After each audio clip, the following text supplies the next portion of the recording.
Listening? Okay.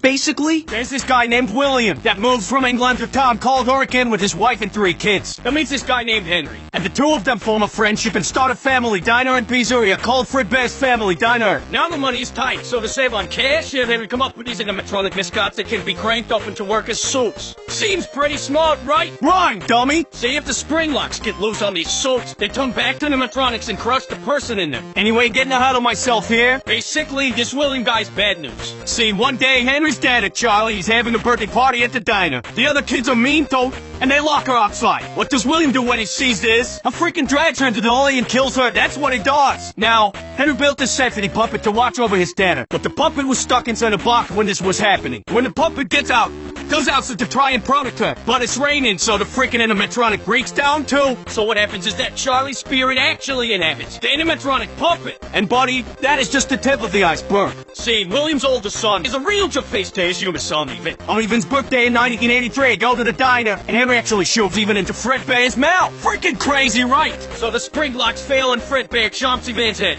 putting him into a command and killing him a few weeks later. This here is the breaking point for William. The guy starts putting on a spring bunny animatronic sword and using it to lure kids into the back room. Once he gets him back there, freaking kills them. He does this 5 times before getting caught. Thing is, though, nobody can find the body, so William gets let off the hook. As it turns out, Hands and Buddy's inside the animatronics. Not Charlie, since her spirit is inside the puppet. She starts putting the kids' spirits into the animatronics they were stuffed in. So right now, the puppet, Chica the chicken, Buddy the bunny, Freddy Fazbear, Fox the pirate, and underscored Freddy Fazbear, and original Fredbear all have the ghosts of children in them. After this missing children incident, William gets fired from his own company. That doesn't stop him though. His new soul company, After Robotics, to work for the sister company called Circus Baby's Pizza World. There, William starts making these robots that are designed to kill kids. Crazy, right? Well, as it turns out, William figured out how to be immortal. See, when kids die, they produce this material called remnant. You can basically use this remnant stuff to keep your soul inside of something. William figures this out after killing those first 5 kids, so now he starts trying to use it for his own good.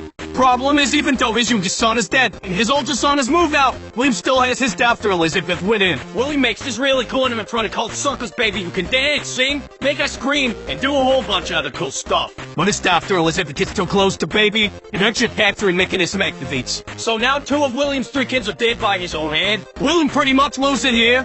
He kills his wife and puts her into another machine called Bella. All this doesn't last very long though. See, Circus Baby's Pizza World closed before it even had the chance to open. Now William is all alone and on the loose. Now it's 1987. There's a new Fazbear visiting a new location. They have all the old suits with the dead kids in them in the back room, but now they've got these new animatronics that are not only safer, but also have facial recognition software to detect criminals. This is all in case William comes back, you see. So anyway, since none of the spring lock suits are at this location, William instead uses the Golden Freddy suit since it's broken, unnosed, and mostly empty, and kills another 5 kids, which are in the Toy Freddy, Toy Bonnie, Toy Chica, Toy Fox, which we call the Mangle, and Balloon Boy. Oh, I should mention, Charlie's here again too for some reason. Like the rest of the 1983 animatronics, which are nosed in the back. Charlie's puppet is still used by the prize counter. So anyway, this is the second missing children incident. Now the place gets closed down, but before they knew that, they have one last party on November the 10th, 1987. I freaking lose my frontal lobe to Mangle and die a few weeks later, but that's not important. What's important here is that the restaurant closed down.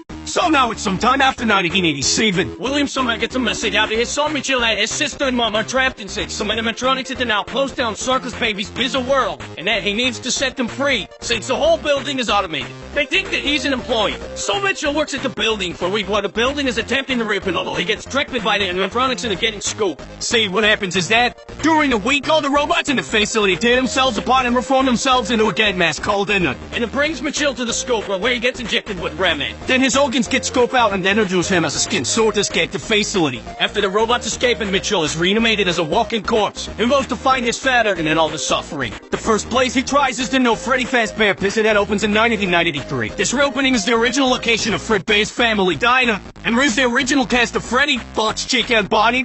They even refer Golden Freddy, but they never use him. Since Mitchell was blacklisted after getting his brother killed, he used a fake name, Mike Skimmett, to get a job at the new place. However, after a week of working, with all the animatronics trying to kill him, thinking that he's his father, he gets fired and the place shuts down. Mitchell wouldn't find William until 2023 with Fazbear Fright, but before that happens, we need to talk about what happened to William. See, William just come back to the original location. He knows that the kids all live inside the animatronics, and he can't have that, so he goes to the building after it's being shut down to try to dismantle them. See, all Fazbear locations include a hidden room that is off the map and invisible to animatronics for storage. Also for Springlock, failing victims to bleed out and so that the children don't see. William hides in this room, coming out to dismantle the animatronics until he tears down all 5 of them. However, once he does this, the ghost manifests and attack William, forcing him to hide in an old spring body sword that's been rotting in the room since 1983.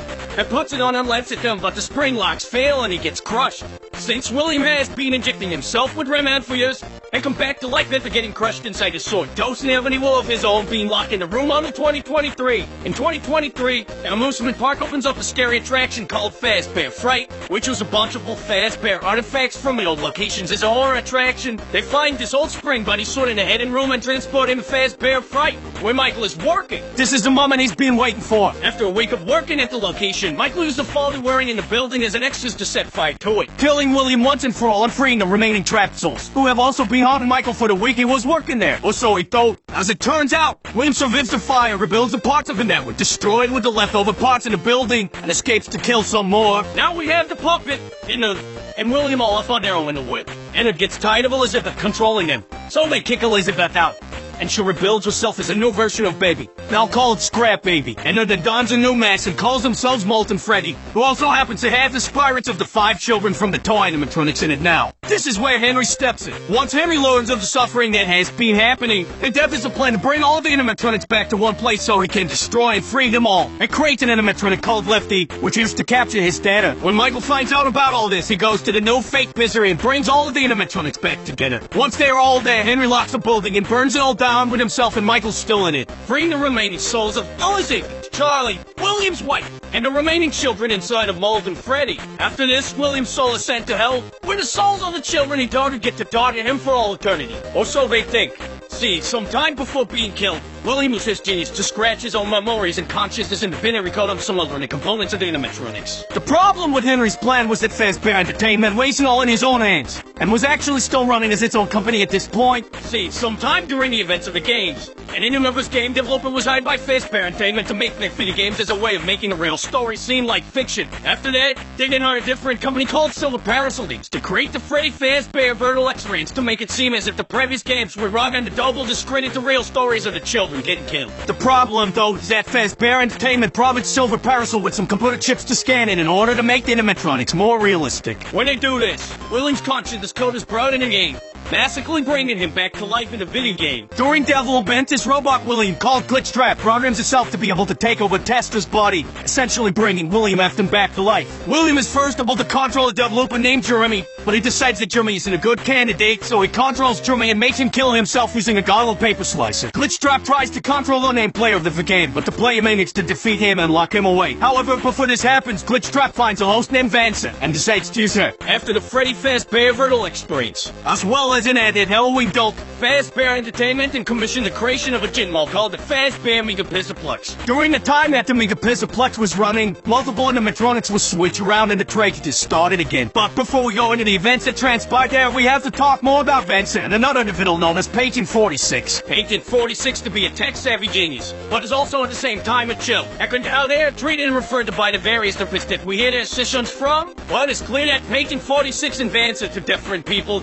It is unknown for certain who Patient 46 is. What is known is that Patient 46 spends a lot of time at the Physiplex before the events of Security Breach and helps for program assist him, and believe that they are working with Vanny. Vance is also go while under the control of William. What else is known is that Patient 46 lied about whatever happened to their family. The 6-inch tape reveals that they actually had a great children. Vance is known also to have had a terrible father named Bill according to tape 3. Apparently Vance is that foster to lie during a custody hearing between him and her mother, leading to her mother doing something afterwards, likely committing suicide. Anyway, the events preceding Security Breach include at least 9 more missing people, likely all children, as well as multiple missing therapists who were likely killed by Vanny. At some point, Bonnie the Bunny is replaced by a new animatronic named Montgomery Gator. This happens following a night where Bonnie went down to Monty's golf course and then was unseen afterwards. Many speculate that Monty may have killed Bonnie or dismantled him in order to make his way into the main cast, but we do not know for sure. What we do know, however, is that Monty took over Bonnie's role in the main cast. Brooke and Wolf, another new animatronic, also took over function room, but there's no given explanation for this.